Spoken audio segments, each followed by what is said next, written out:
in the proper location.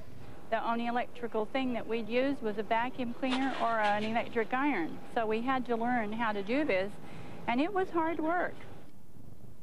These are brazier head rivets, and these are what the entire C-47 is made of. They're a round head rivet, and then your rivet gun fits over that so that you can shoot them, and then somebody behind you holds a metal bar, and they flatten them down. That's my notebook I kept when I went to the aircraft school when I came to work for Douglas Aircraft in 1942. I was surprised what a good artist I was. This is how the rivet should look. That's a perfect one. That one's clinched. I think I had the most experience as a nut plate putter owner than anybody in history. I did them for years. Completed planes were dispatched to Allied Europe. It was at this time that the British began to call them Dakotas, after the state from which many of them left America. On arrival in Britain, the planes were distributed to RAF bases by a civil organisation, the Air Transport Auxiliary.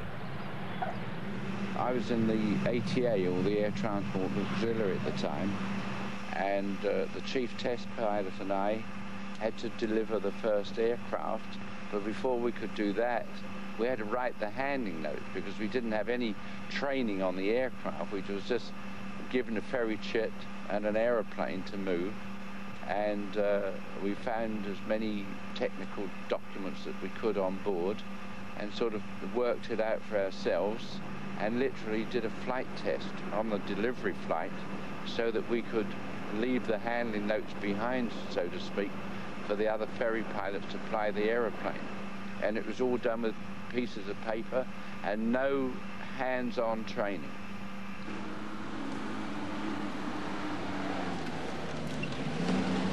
It was as a supply carrier that the Dakota excelled. Transport Command used it to fly in equipment, personnel and rations wherever they were needed.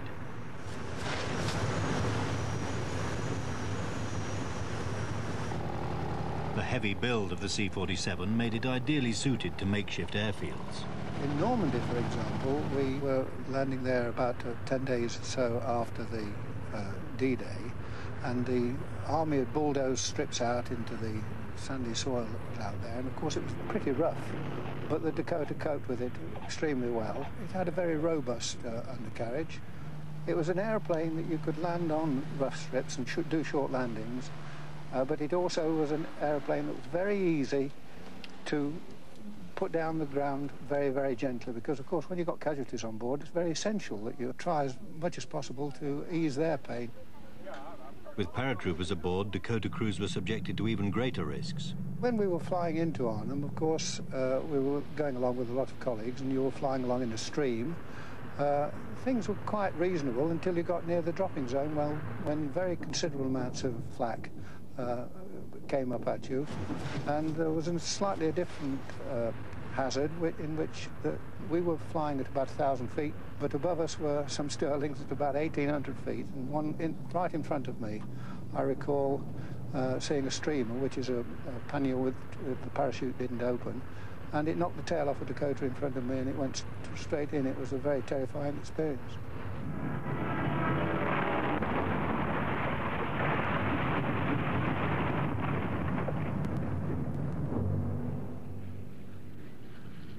Immediately after the war, wherever there was tension, the partition of India or the Berlin airlift, the Dakota was there in force. It had to be because there were more of them than anything else. But by the late 1940s, there was a glut of ex-military Dakotas on the market, providing a green light for some. I had a big spare parts operation. I had 6,000 items.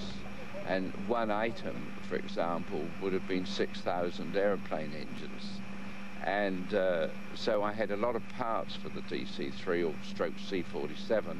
In fact, the only thing that ever seemed to go wrong with the airplane was the spark plugs. So we kept plenty of spark plugs and magnetos, of course. I owned one C-47 stroke DC-3, and I can remember its registration number now. It was GAMSR. I bought it, the one from the Air Force government surplus, for £7,000. And if I can remember rightly, I sold it for 30,000, which was quite a big profit in those days. There was also money to be made converting Dakotas for civilian use. Entrepreneurs transformed the freighter into a people carrier, often with an increase in seating capacity from the original 21 to 28. New companies like Sir Freddie Laker's Air Charter revived the DC-3's passenger role. We were using them between Blackpool and the Isle of Man. It was called Manx Airways and Jersey Airlines. So we went on with them for many, many years and carried hundreds and hundreds of thousands of passengers. Well, it was great novelty. Very few people had flown. I would say 90% of people hadn't flown. So as we used to get them on board, a lot of them were shaking, very, very nervous. Then we used to have to load them from the back, because on this type of airplane, you probably realise I'm walking uphill. If everybody loaded at the front, it would tip on its nose. So I used to walk up the cabin, blocking it as they went, so that people had to sit where I told them. They all used to scream on takeoff, clutch each other, and then get very, very excited about the views. We used to have a regular run about once a week up to Thurso, which was taking atomic scientists from Manchester, and we used to fly to Wick. And we used to pick up the meal trays out of Manchester. When we got to Wick, there were no facilities at all. I used to have to take all my washing up in a box down to the local restaurant, and they did the washing up for me. We had a deal up there with the fire brigade, and they used to come and clean the aircraft out for us. I had a float, and I used to go around the shops and buy ham and salad and bread rolls and cheese. And in this very tiny space at the back, I had to make up about 26 meal trays. And then I'd go to the restaurant, pick up my flasks of coffee. We'd come up here, the passengers would arrive, the crew would load the baggage, I would sort them out, and of course I'd have to do the load sheet as well. Demand for larger aeroplanes carrying more passengers brought the manufacture of the DC-3 to an end in 1946. Jet technology, with its improved reliability, reduced maintenance and greater power, displaced the Dakota in the developed world.